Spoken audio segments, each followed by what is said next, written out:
Genghis Khan, the greatest conqueror and one of the most fearless leaders in history. This is the story of a man who rose from slavery to lead an empire, redrawing the world map.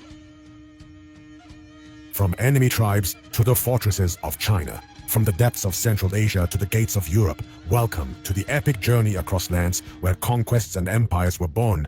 Welcome to the world of Genghis Khan.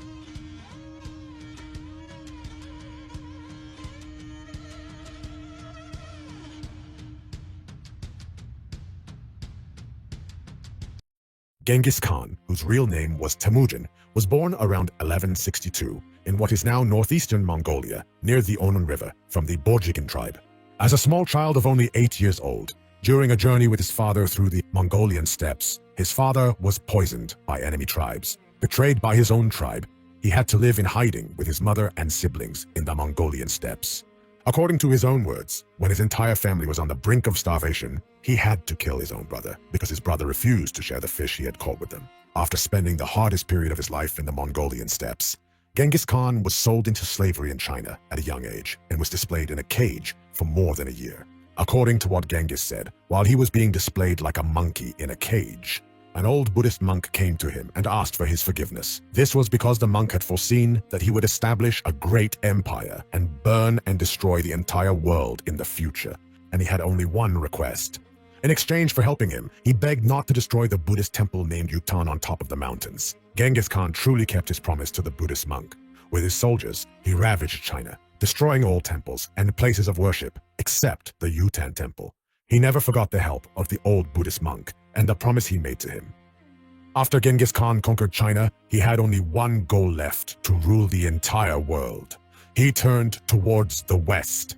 In the cities he besieged, if there was resistance against him, he would kill everyone, be it women, men, or children. He had vowed to show no mercy to anyone.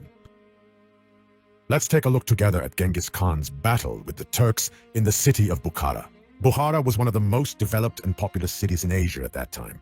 The Turks in the city, having heard of Genghis Khan's actions in his other conquests, believed him to be the Antichrist and knew that if they did not surrender, he would slaughter them all.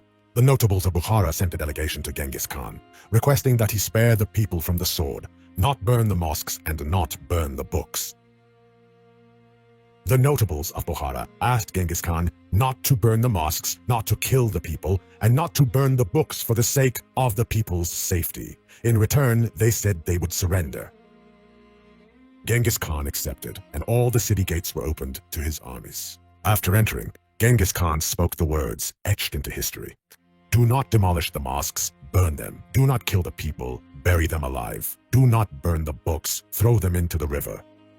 Nobody can say that I didn't keep my word. As I said, I didn't put anyone to the sword. I didn't burn the books, nor did I demolish the mosques.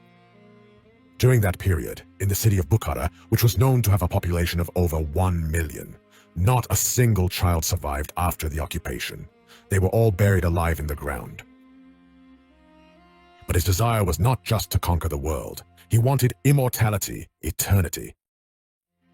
Therefore, he greatly valued shamans and seers, and he always had a seer or shaman by his side on every expedition. Once, he asked an old Buddhist monk about the secret of immortality. The old Buddhist told Genghis Khan, "The more women you are with, the longer your life will be."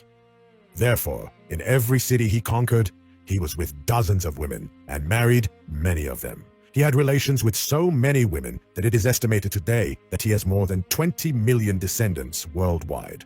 The person whose lineage continues the most in our world is Genghis Khan himself. The Mongols never stopped. As Genghis's soldiers continued their conquest to the west, fear was growing in both Muslim and Christian lands.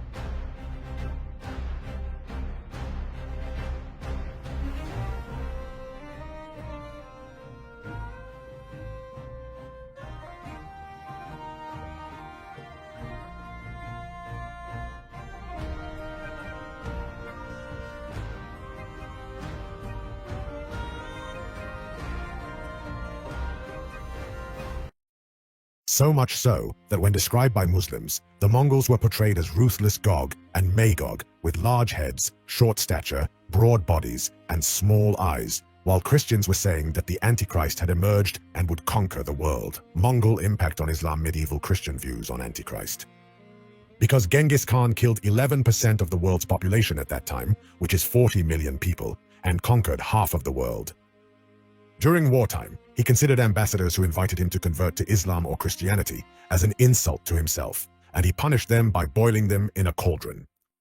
Genghis Khan remained loyal to shamanic traditions and the Tengri belief until the end of his life, demonstrating his commitment to his faith by telling his grandchildren that there is only one religion, and that is Tengri. How did someone who spent their childhood and youth in hardship manage to become one of the most cruel and greatest rulers in history? Genghis Khan expresses this with these words: I thought a lot. I thought more than any son of man has ever thought. He was one of the toughest leaders the world has ever seen. He ruled over half of the world, and in these wars, over 40 million people were killed. Perhaps he did not find immortality, but his name was etched in memory as immortal, and he will continue to be remembered by the entire world as the greatest ruler in history forever. When he died, according to the old Central Asian tradition, everyone who participated in the burial was killed so that the location of his grave would not be found. According to rumors, in Mongolia, the course of a river was altered so that his grave could be buried beneath the river. After his death, his children and grandchildren expanded the Mongol Empire on the field. From the Arabian Peninsula to the heart of Europe, from the Sea of China to India, 2/3 of the world belonged to the Mongol Empire. You can subscribe to our channel and turn on notifications to access more content. See you in the next video.